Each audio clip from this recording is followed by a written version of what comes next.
Hello, this is Nikisha Brown. I'm doing an extra case study, hopefully for extra credit. It's case study 12.2 on page 430 of Johnson. It's called One Chef, a Fistful of Credit Cards in the World's Largest Restaurant. Okay, probe question number 1. Why do you think disaster recovery efforts in Puerto Rico lag behind those of the United States mainland? I think many reasons, but they all start with the top, with the president. I feel that greed, lack of compassion, lack of empathy, and just ignorance. I'm going to say ignorance because the president didn't even realize that Puerto Ricans were part of the United States, that it is a U.S. territory. And even though they kind of have their own government and they self-run, there's something state, I forgot the word. I just Googled this 2 weeks ago just because I was curious on how did we end up with Alaska. And so I looked up Alaska and Hawaii and Puerto Rico, the different places that United States has as their territory. But anyway, everybody know that Puerto Rico is the United States territory. And even if it wasn't, United States is known for humanitarian aid and just helping people worldwide. So you wouldn't start with your own people, some people right off the coast, south of Florida. I think so. The initial ignorance, and I think sometimes when he's being ignorant, I think he's plain ignorant, to be honest. There's no way he couldn't have never heard the term U.S. Puerto Rico. But that's where you have a team in place. You have politicians who are professionals, who are experienced in this field, since Donald Trump was not a politician, or in the law, government, no policy. So this is the reason why he should be just a headpiece as far as when he comes out on these press conferences, when he makes these decisions. So I think ignorance was one of the reasons. I also think a little racism, because I think Donald Trump looks at minorities like they're lower than him, like they're dirty or something. And I'm not even going to just say immigrants, because he doesn't look at all immigrants like this. He loves European immigrants. He'll specifically say, when he's trying to do a ban on immigration, he'll say, but the good immigrants, the ones that are good for the country.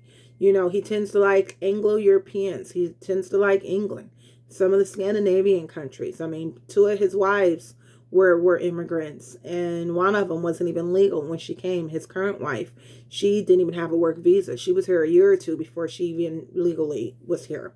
So with that being said, I think Donald Trump doesn't like poor people, and he looks at Puerto Ricans as poor people, and it's just like an insult to injury, because Puerto Ricans have dealt with this throughout their history, being compared to Mexicans and other Latin Americans, and they are looked down upon like scum.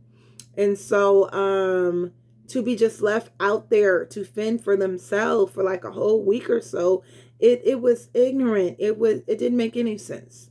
I think it was more than just out of sight, out of mind. It was more than just a brain fart. I think Donald Trump and his administration specifically washed his hands of Puerto Rico at that time. On Johnson, page 408, it says, one person, typically the CEO, should take primary responsibility as spokesperson in the case of an emergency. This prevents conflicting messages and the spread of misinformation. So there should have been a point person on this tragedy right away. And Donald Trump should have learned from what happened with Katrina, all the negative publicity and press that young George Bush got after him and his administration and FEMA did not respond right away after Hurricane Katrina. After all those people died, all those people were stranded on top of their house, dead bodies and animals floating down the street, carcasses and feces mixed in with your drinking water. Then they put the people in the Astrodome in Houston and just left them there. This was a teaching moment for Donald Trump, and actually an opportunity for him to raise his stock and at least act like he cared by responding faster, being more proactive, being more engaged in the relief effort. And really, it shows that we were not prepared as a country. Hurricanes are predicted. We might not know to what magnitude they're going to hit until actually they get close to hitting. But hurricanes come every year to the southern region of the United States, and they can tell where they're going. They estimate, what level a hurricane is going to be, and that's not an exact science, but we knew they were coming. Puerto Rico should have gotten the same attention as Texas and Florida and the other places affected by those hurricanes at that time. What resources did Chef Andres have that enabled him to organize his feeding program? Well, first of all, I think it starts off with the fact that he was famous. Would anybody else been able to just go down there, even if they wanted to help, if they weren't famous? No. Even though Puerto Rico is part of the United States, they do have their own government. They have security. They have Secret Service. I couldn't have jumped in a jet and flew down there. Two, because he was rich. They said he initially funded his cooking with the money that was in his pocket, his wallet, as well as his credit cards. So that's a testament to what kind of capital he has at any given time, that he had money on him and that he had credit card limits in which he was able to spend his own money. He also had a name, so being famous helps. That's how he got support. That's how eventually other people started donating. That's probably carried some weight in the town on how he was able to put boots on ground in Puerto Rico to start getting the people help. Someone famous who they can put their finger on it, that who they knew and felt like this person was not just trying to take advantage of them or exploit them. But someone who they trusted because he was famous. And, a lot of times we trust people we see on TV just because we feel like we know them and that we could relate to them. Why are warm meals important following a disaster? First of all, it's cold. I've never been in a hurricane. I've had the luxury of living on the West Coast all my life. We have our other disasters like earthquakes. But hurricane is wet. It's wind. I know when it's raining outside, I want hot chocolate. When I have a cold, I like homemade chicken noodle soup. I like a nice homemade beef stew. It just, it fills up your lungs. It heats your soul. Also, a warm meal is like a comfort food. People dine together. They go to coffee shops and drink coffee together. It's a social thing. It's a family thing. It makes you feel better. So having a hot meal versus one of the military relief emergency meals. I forgot. I'm not looking directly at the page that says it, but it made me think of World War II, and it made me think of how Spam and Vienna sausages got created because it was to get food to the war. So it had to be things that weren't perishable, stuff you could just drop down and that the soldiers can have. So if he was out there willing to help facilitate hot meals, why wouldn't people allow that and want that? That hot meal might be the only meal they got that day. That hot meal also gave warmth. I'm sure they lost their houses. A lot of people lost their clothes, didn't have access to money. I remember part of the problem of this hurricane was all the infrastructure was destroyed. Phones, cable, the radios, communication was very limited. So oftentimes the right couldn't communicate with the left. Different regions down there couldn't communicate with each other to know what was going on. Is there any danger in operating outside normal channels as Chef Andres did when responding to a disaster? Of course there's dangers because, again, at least in the United States, there are channels and there's a hierarchy that's put in play whenever a disaster happens. I work for City County in San Francisco. I'm technically a disaster service worker. I work for probation. So when I first started about 1.5 years ago, I had to take all these trainings on the government hierarchy, the incident command when there's an emergency, how different organizations come together and one organization takes the lead. and you have the logistics portion, you have finance portion, you have operations, and then you have, you know, the people who are in the boots on the ground. And it's everyone has to follow the lead of their leader. Everyone has to follow the chain of command so that there's no gaps, so that there's less misinformation. So in the real world, no, I don't think that chef would have been able to just say, hey, I'm coming, hop in a jet and just go down there. There are different dangers in operating outside normal channels. Even though Puerto Rico is part of the United States, they have their own security and they have their own Secret Service and different channels they go through. They have to vet out people to know who's coming. They have certain things they do with foreigners and stuff. So I think if this man wasn't rich, or popular or famous, no, he would not have been able to go through these channels. On page 408, it says, ethical leaders also get to the scene of the crisis as soon as possible. They recognize the importance of being there for their followers. Followers expect leaders to be physically present during the crisis. Page 409. The president should have been there. And this is not just because I don't like Trump. I don't like Trump. But this is not just because I don't like Trump. Donald Trump should have been in Puerto Rico within 2 days. He should have been on the phone with them the first day. He should have been in Puerto Rico within 2 days. When Donald Trump finally did come, was he throwing toilet paper at people? He should have showed his face to say, we are there, we are one. We are walking in solidarity to help you get through this. Your pain is our pain, so your recovery is our recovery. He messed up. This was a teaching moment. This was a chance for Donald Trump to rise from the ashes and to show that, no, I'm more than just a reality star. This was a chance, not saying he should have been doing it just to increase his numbers and his popularity, but this would have been his chance to make a difference at a time when we needed a difference. I mean, people are complaining about being in shelter in place right now in their home. I'm not getting into the economic part of it, the part of the people with no jobs and furlough, because I'm not even going to try to assume I understand how the next person feels. But just the actual shelter in place. People who have a place to shelter and they're complaining they have to stay home and be bored. Well, guess what? Those people lost their homes. There weren't even tents and teepees. There was nowhere to go. It definitely makes you think of life differently. It does. Can you think of other examples of individuals, companies, or organizations that applied their specific skill and knowledge to particular disaster recovery problems?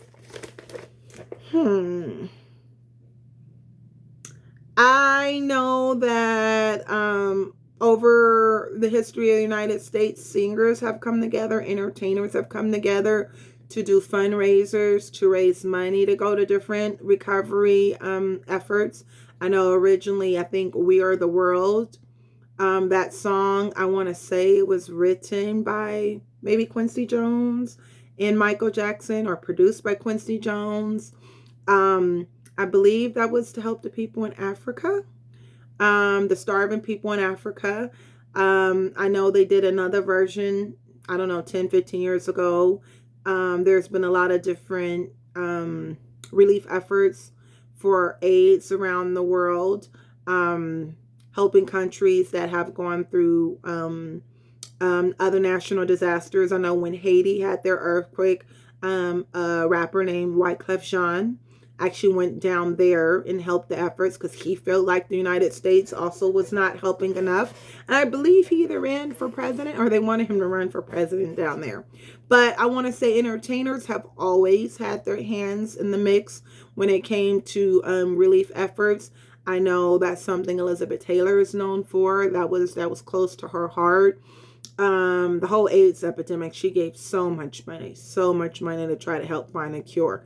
I know Princess Diana, rest in peace to her as well, has always been a philanthropist and I don't know if that's the right word, but anyway, has always given to different organizations for relief efforts for tragedies. I know right now what's going on with the current corona epidemic. A lot of celebrities are making PSAs and they're on TV, they're blogging, they're trying to get the word out to their followers to stay at home, practice social distance, shelter in place, because they just want us to stay alive. And unfortunately, we live in an era where people listen to someone on TV before their parents, before their teacher, before a cop. And so I want to commend most of the celebrities who are reaching out and trying to make a difference right now. Which of the components of ethical crisis management do you see in this case?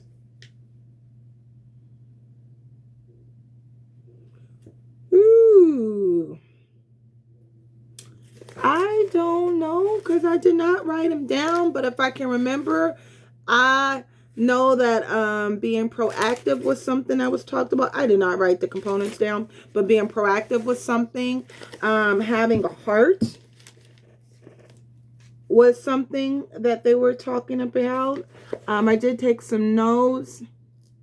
On page 411, it says crisis leaders must isolate or decouple the problem while allowing the rest of the system to function. I think that means that we need to zero in on the immediate problem and start working on that while trying to maintain the aspects that are working. And I think that comes into play again with right now with all the different governors deciding on when to reopen their economy. Because people are bored, one, but two is really an economic thing. I think they're trying to do it too soon. Donald Trump keeps saying you can't let the cure be greater than the condition, or something he's saying basically, like we can't focus so much on the disease that we're letting everything else fall apart.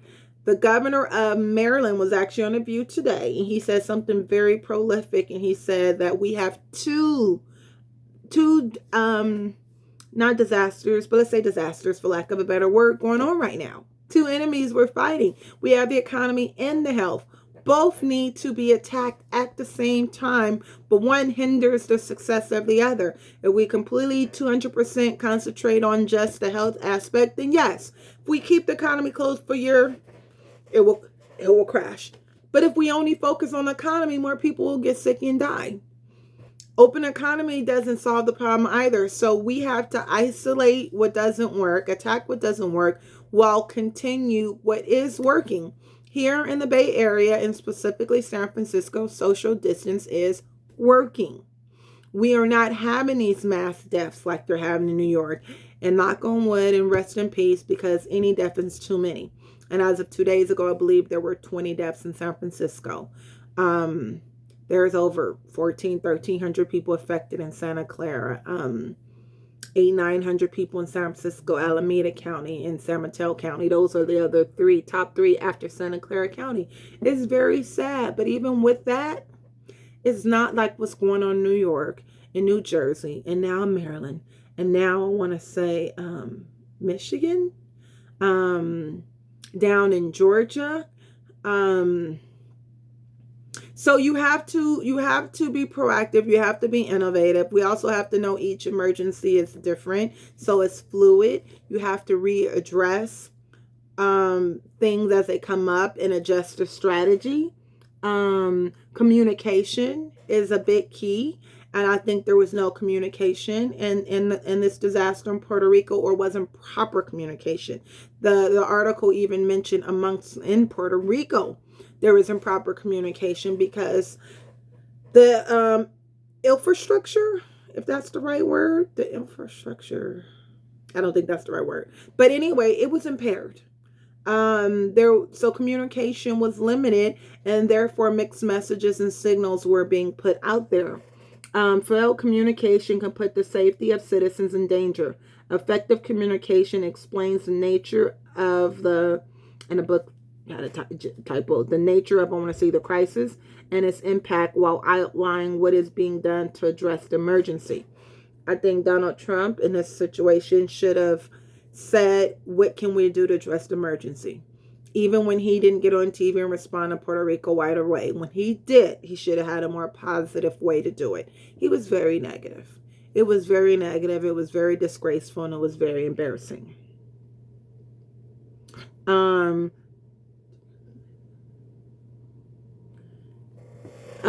Crisis leaders actively cooperate with the communication professionals to ensure that they have timely, correct information for I can't read my own writing. Something to the public. Dissemination to the public. Oh my God, I'm embarrassed. I can't read my own writing. But again, it goes back to same thing with the COVID as well as the earthquake. Donald Trump is not a professional in any, or let me say this, he is not a specialist in medicine, in housing, in finance. Three of the main things affected right now: agriculture, food production, tech world, warehouse world, I forgot, industry. So he should not be the one heading these news conferences. Yes, you can open it because you want to be the star. He's a reality star. You can open it, but then let Dr. Fauci get up there. Let the Surgeon General get up there. Let the head of housing get up there. Let the economists get up there. The professionals.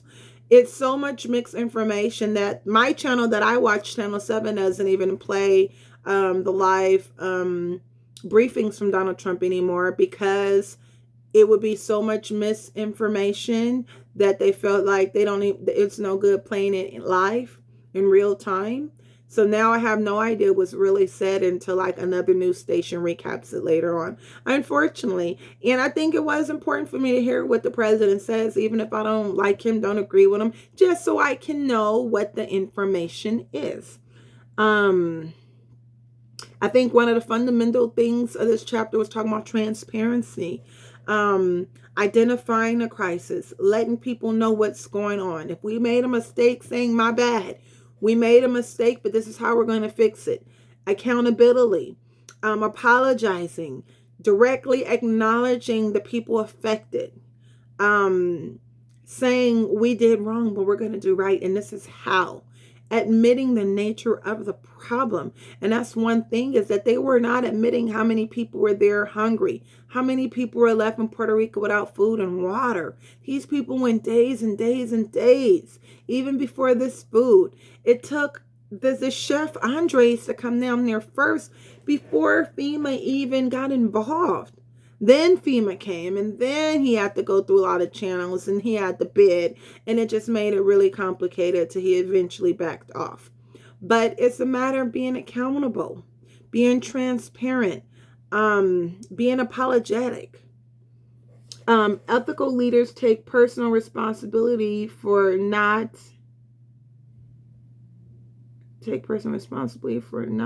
anticipating crisis. Instead of blaming outside forces, they learn from what happened. This on page 419. Apologize again, I can barely read my writing. This president does not take responsibility. And I sorry to keep making it about now, and the COVID is just hard because it is what's going on, but we can even still take it back to Puerto Rico. Not taking responsibility for what we did wrong. Not admitting I did not treat those people right. I didn't respond right. I didn't respond fast enough. Once I did respond, I was disrespectful. It was embarrassing. I have been embarrassed since 2016. Since the election, the night of the election, I have been embarrassed. I'm hoping that we have now learned and that we are more prepared for a natural disaster. We are not prepared for just a disaster in general. We see that now. But at least for a natural disaster, at least we have more information, more skill, more tact, more integrity on how we will even approaching them, how we will even talk to the people of these other nations. And obviously we don't have that tact, just in the way that Donald Trump speaks on China and call it the Kung flu. So that's a whole different topic. Anyway, this concludes my my case study. Thank you.